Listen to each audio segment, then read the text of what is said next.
Honeydew is an Arthouse horror film with a lot of buzz behind it, and first-time lead for the son of one of the biggest directors in the history of cinema. While trying to approach every film with an open mind, it's hard not to form opinions about it when it seems everyone around you is heaping praise upon it. I try to avoid as much buzz as possible going into a film, and also try to tamp down my inner rebel who immediately hates something everyone piles accolades upon. The following is me struggling with this critical quandary in real time.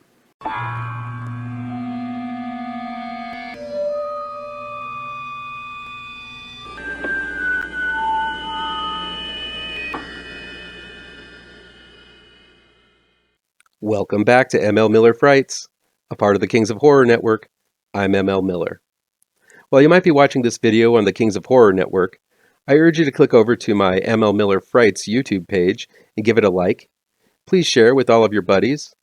Click subscribe to this channel, and don't forget to ring that bell for notifications. Honeydew is new on-demand and digital download and DVD from Dark Star Pictures. It's directed by Devereux Milburn, written by Dan Kennedy and Devereux Milburn. A young couple, Sam, played by Sawyer Spielberg, yes, the son of Stephen, and Riley, played by Malin Barr, are enjoying a weekend driving in the countryside despite obviously having issues with their relationship. When they camp down in an open field, an old-timer named Euless, played by Stephen D'Ambrose, informs them that they're on a private property and have to leave. Of course, when the couple pack up and try to start their car, it doesn't run. Trekking through the forest, they stumble upon an old house in the woods and meet an elderly woman named Karen, played by Barbara Kingsley, who is all smiles and welcomes. But once the couple enter, they find it extremely difficult to leave this house of horrors.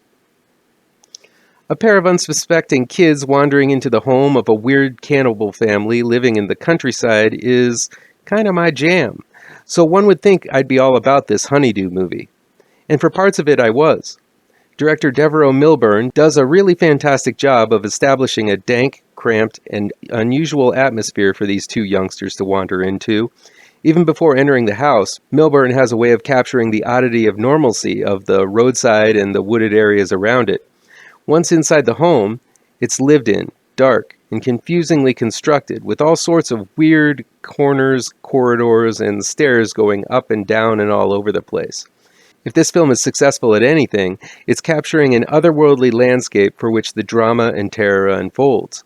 With black and white Popeye and Betty Boop cartoons on in the background, and a harpsichord version of Oh Holy Night playing on repeat, the couple have walked into a waking nightmare, even though Karen's welcoming demeanor masks it at first. This attention to background and decor, though not adorned with macabre, animal, and human parts as the Sawyer home was in Hooper's original Texas Chainsaw Massacre, is just as foreboding. The problem is that basically this is just another Texas Chainsaw Massacre riff, sans the chainsaw. I'm usually pretty cool with the TCM clones, but shave away the fact that this is a film starring Steven Spielberg's son in his first leading role, some fancy editing, and kooky music. It really is just another version of the Hooper classic, including an extended dinner scene and everything. Now, Milburn definitely has a style. While splitting the screen is nothing new, the choices of when and how he does it is inspired. He also has an unsettling way of establishing a shot and then expanding it jarringly to show more of the shot, including something that is even more shocking in the periphery. The choices the filmmaker makes to zoom in on are equally odd and make for some interesting scene-to-scene transitions. I also have to commend this film for sounding utterly unique, utilizing all forms of whistles, pops, scrapings, sharpening blades, and other naturalistic sounds to give a score that is unlike most of you will hear. All around, this is a good-looking and good-sounding film, though it is familiar, and unfortunately that feels as if it's all style and very little substance, or at least new substance, that is, since it utilizes a whole boatload of cliches from other horror movies. Another off-putting aspect of Honeydew is the pacing. Everything seems to be moving at an unusually slow gait. Karen, our matriarch of the cannibal family, pitters around the home on unsteady legs, and the whole plot kind of moves along at this rate. For the latter half of Honeydew, I felt antsy, like I was walking behind an awfully slow old person at a grocery store and cannot for the life of me make my way around them. The dinner scene goes on for an excruciatingly long 20 or so minutes, and while there are things happening and some plot details are being explained, it all could have been summed up in 5 to 10 minutes. With the film clocking in at an hour and 45, I was definitely looking at my watch repeatedly during the latter half of the movie. A solid edit to make this a brisk 90-minute horror would have made this a much smoother watch. There is definitely talent on display here. Spielberg does a decent job in his first lead role, and though his character is not exactly likable, he seems comfortable in front of the camera. Barr is equally capable of holding her own in the scene, but again, this couple seems doomed even before they find themselves trapped in a horror film, so it's hard to call either of the leads likable. Barbara Kingsley is pretty effective as Karen, a wolf in sheep's clothing. This is a strongly acted film from top to bottom. And while I do want to recognize that this film has a lot of strengths, from directing to acting to sound to downright ookiness of it all, I can't help but be overcome by the stank of pretension and obtuseness simply for the sake of being obtuse. Much of the dialogue of Honeydew is babble, and half of that is unintelligible to understand. A lot of the weird scenes seem there simply to be weird and have little function to the plot other than just to creep you out. I've attempted to distinguish the fine line between Arthouse from pretentiousness in the past. This film is reminiscent of the time-twisting horror of Coco di Coco Da, but while that film felt like there was truly something deep and interesting going on, Honeydew seems dead set on just being odd. I admire the talent put into Honeydew, and I'm curious about the future work of all involved. But I feel like this film, on the whole, is a misfire that wouldn't be getting the attention it is getting if not for its connections to Hollywood. Without that, I think it could be lumped right in there with other TCM clones like House of a Thousand Corpses, Charlie's Farm, and Tokyo Homestay Massacre.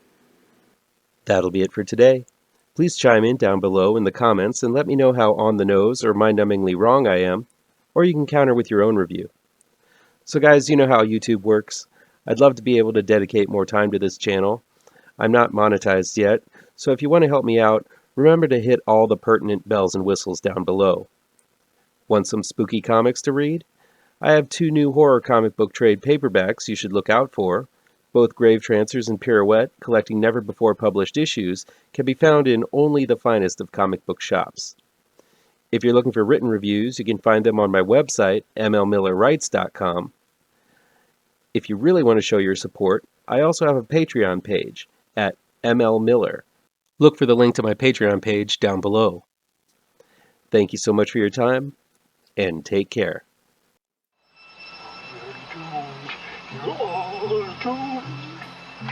You're doomed to live the life you're meant to be, stuck inside your reality. You're doomed. Oh, you're doomed. You're doomed. You're doomed.